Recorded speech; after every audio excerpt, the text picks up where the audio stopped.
हम सब ने देखा कि किस तरीके से लोगों की जहनसाजी की गई, उनको अफवाज के खिलाफ, उसकी लीडरशिप के खिलाफ, एजेंसियों के खिलाफ, इदारों के खिलाफ झूठ और प्रोपेगेंडे से उनके जहन बनाए। हमने देखा कि किस तरह कुछ सियासी लीडर्स ने चुन चुन के अहदाफ दिए कि इधर हमला करो, इधर हमला करो। हमने देखा कि चंद घंटों में पूरे मुल्क में मुख्तलिफ जगहों पे सिर्फ फौजी तनसीबात पर हमले कराए गए। बिस्मिल्लाहिर्रहमानिर्रहीम। नाज़रीन कराम, DGISPR की जानिब से 9 मई के हवाले से की जाने वाली प्रेस कॉन्फ्रेंस की वीडियो मुलाहिज़ा फरमाएं, फिर इस पर बात करते हैं। अस्सलाम वालेकुम सर, इश्तियाक गोंदल, रोज़ न्यूज़ से। सर ये बताइए कि साने 9 मई को 1 साल मुकम्मल होने वाला है, लेकिन इस हवाले से जिनके ऊपर इल्ज़ाम लगाया गया कि वो 9 मई के मास्टरमाइंड या मरकज़ी मुलज़मान है, 1 साल गुजरने के बावजूद अभी तक उनको सज़ाएं नहीं मिली। अडयाला जेल के अंदर हमें बनी PTI ने खुद बताया और उस सियासी जमात की तरफ से अब ये बयानियाँ बनाने की कोशिश की जा रही है कि 9 मई एक फॉल्स फ्लैग ऑपरेशन था जो पाक फौज ने खुद करवाया, और वो कहते हैं कि इस हवाले से एक जुडिशल कमीशन बना दें जो शफाफ तहकीकात करे और जो कसूरवार है उसको सज़ा मिले। और जुडिशल कमीशन के मामले पर PTI को जो दीगर सियासी जमातें हैं कुछ, उनकी हमायत भी हासिल है, तो इस पर पाक फौज का क्या रद्द-ए-अमल है?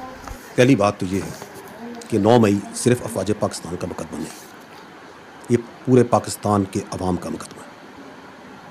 किसी भी मुल्क में उसकी फ़ौज पर हमला कराया जाए, उसके शहीदों की अलामात की तज़हीक की जाए, उसके बानी के घर को जलाया जाए, वहाँ पे अवाम और फौज के दरमियान नफरत पैदा की जाए, और फिर जो लोग ये करवा रहे हैं, जो कर रहे हैं, उनको कैफरे करदार पे ना पहुँचाया जाए, तो किसी भी मुल्क में ऐसा हो तो वहाँ के निज़ाम इंसाफ पे एक सवाल खड़ा हो जाता है। हम समझते हैं और इस बात पे यकीन रखते हैं कि अगर पाकिस्तान के निज़ाम इंसाफ पे यकीन कायम रखना है और जज़ा और सज़ा का निज़ाम जिसमें अल्लाह ताला की ये कायनात और ये कुदरत और ये निज़ाम चलता है, अगर उस पर यकीन रखना है तो 9 मई के जो मुलज़िमान हैं उसको करने वाले और उसको करवाने वाले आइन और कानून के मुताबिक उन्हें सज़ा देनी पड़ेगी।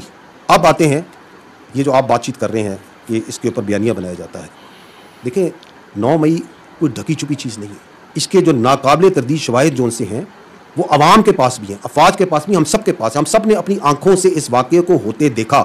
हम सब ने देखा कि किस तरीके से लोगों की जहनसाजी की गई, उनको अफवाज के खिलाफ, उसकी लीडरशिप के खिलाफ, एजेंसियों के खिलाफ, इदारों के खिलाफ झूठ और प्रोपेगेंडे से उनके जहन बनाए। हमने देखा कि किस तरह कुछ सियासी लीडर्स ने चुन चुन के अहदाफ दिए कि इधर हमला करो, इधर हमला करो।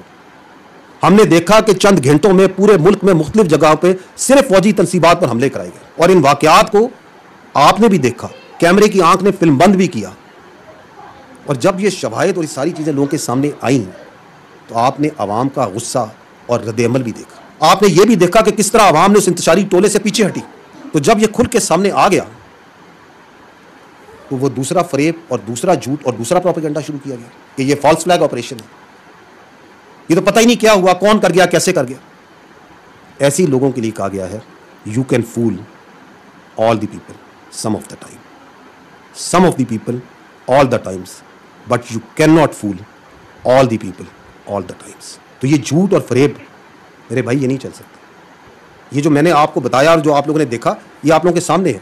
इससे कम दर्जे के वाक़यात सियासी बलवाई और इंतशारी दुनिया में करते आए, तो दुनिया के दीगर ममालिक क्या करते हैं ज़रा नज़र दौड़ाएं तो आपको माजी करीब में बड़ी मिसालें मिल जाती हैं। अगस्त 2011 लंदन राइट्स हुए, बलवाइयों ने सियासी और प्राइवेट इमलाक को नुकसान पहुंचाया, लेकिन उसके बाद क्या हुआ, वहाँ का क्रिमिनल कोर्ट सिस्टम, वहाँ के कानून नाफिज करने वाले इदारे हरकत में आए, दिन रात अदालतें लगी। जो बलवाई थे, जो इंतशारी थे, जो उनके पीछे करवाने वाले थे, उनको सख्त से सख्त सजाएं दी गई। अगर उसमें बच्चे इन्वॉल्व थे 18 साल से कम उम्र, उनको भी सजाएं दी, उनको भी नहीं छोड़ा। 2021 कैपिटल हिल वाशिंगटन DC, वहाँ पे सियासी बलवाइयों ने कैपिटल हिल की इमारत पे घुसे, उसको नुकसान पहुँचाया, तोड़फोड़ की, तो वहाँ कोई जुडिशल कमीशन या वहाँ पे कोई चैनल्स पे कोई ज़ेर बहस और तबसरे नहीं उस पर शुरू हो गए। क्रिमिनल कोर्ट सिस्टम आया, लोगों को आइडेंटिफाई किया गया, सजाएं दी गई, सख्त सजाएं दी, उनको भी जो वहाँ मौजूद थे, उनको भी जो नहीं मौजूद थे लेकिन उसके महरक़ात में शामिल थे। इससे आगे बढ़े 9 मई के बाद 27 जून 2023 पेरिस में उसके मज़ाफ़ात में बलवे हुए, हंगामे हुए। इमीडिएटली उनका जो कानून नाफिज करने वाले, कानून को के ऊपर नाफिज करने वाले, उनका जो कोर्ट का सिस्टम है, जुडिशल सिस्टम एक्शन में आया, सूरत के साथ सख्त सजाएं दी गई। आपको चंद मिसालें माजी करीब की उन ममालिक से दी हैं जिनकी मिसालें हमारे अशराफियात देते हुए थकती नहीं। वो क्यों ऐसा किया उन्होंने? इसलिए ताकि इस तरह का वाक़या दोबारा ना हो, ताकि मुल्क में इंतशारी और मखसूस जो सियासी मकासद, जहरीले मकासद रखने वाले जो गिरोह और टोले हैं, उनको ये मौका ना मिले कि वो रियासत पे अपनी मर्ज़ी से जब चाहे चढ़ाई कर दें। वहाँ पे किसी ने किसी की फ़ौज पे तो हमला नहीं किया था। वहाँ पे किसी ने अपने मोहसिन, अपने बानी के घर को तो नहीं जलाया था। वहाँ किसी ने शहीदों के मुजस्समे और शहीदों की निशानियों को तो आग नहीं लगाई थी। वहाँ तो इससे बहुत कम हुआ था।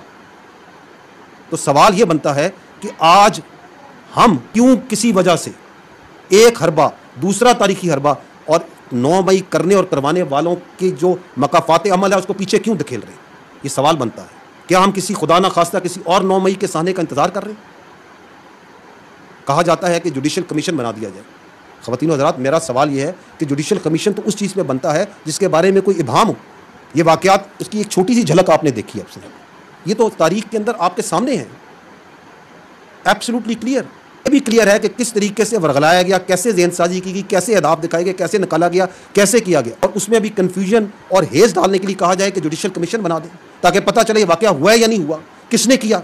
ठीक है, हम तैयार हैं, बनाएं जुडिशल कमीशन। जुडिशल कमीशन इस बात का भी अहाता करे कि 2014 का धरना, उसके मकासद क्या थे। इस बात का भी अहाता करे कि पार्लियामेंट पे हमला कैसे हुआ और कैसे कराया गया।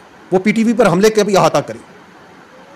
किस तरह लोगों को ये हिम्मत दी गई, किस तरह लोगों में ये अंसर डाला गया कि आप रियासत के खिलाफ खड़े हों, पासपोर्ट जलाएं, सिविल डिसोबीडियंस करें, बिजली के बिल जलाएं। किस तरह 2016 में केपीके के रिसोर्स से सरकारी वसाइल के साथ दारुल खिलाफा पे धावा बोला गया। जी नाज़रीन कराम, आपने वीडियो मुलाहिज़ा फरमाया कि किस तरह DGISPR 9 मई का वाक़या करने वाले और कराने वाले और उनके तमाम तर करदारों को तनकीद का निशाना बनाया। ना सिर्फ तनकीद का निशाना बनाया बल्कि उनको कानून के मुताबिक करारवा की सज़ा देने का भी ऐलान किया और उनको कैफर किरदार तक पहुँचाने का भी ऐलान किया।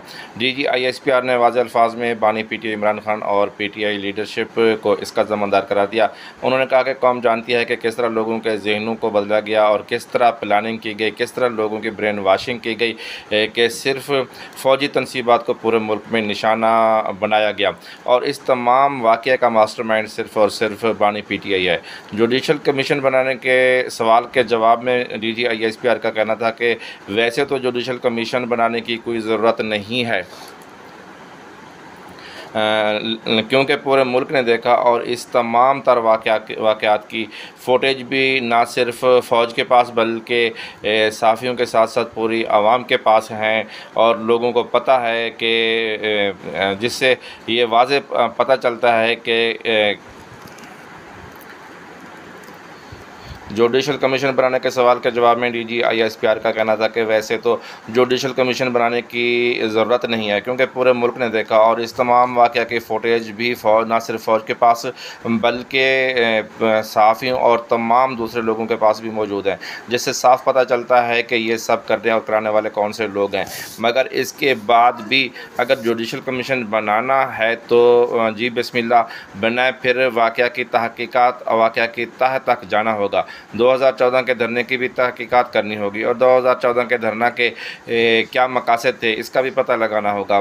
PTV पर हमला किसने करवाया, पार्लियामेंट पर हमला किसने करवाया, क्यों करवाया और इसके क्या मकासद थे, इस पर भी तहकीकात करनी होगी।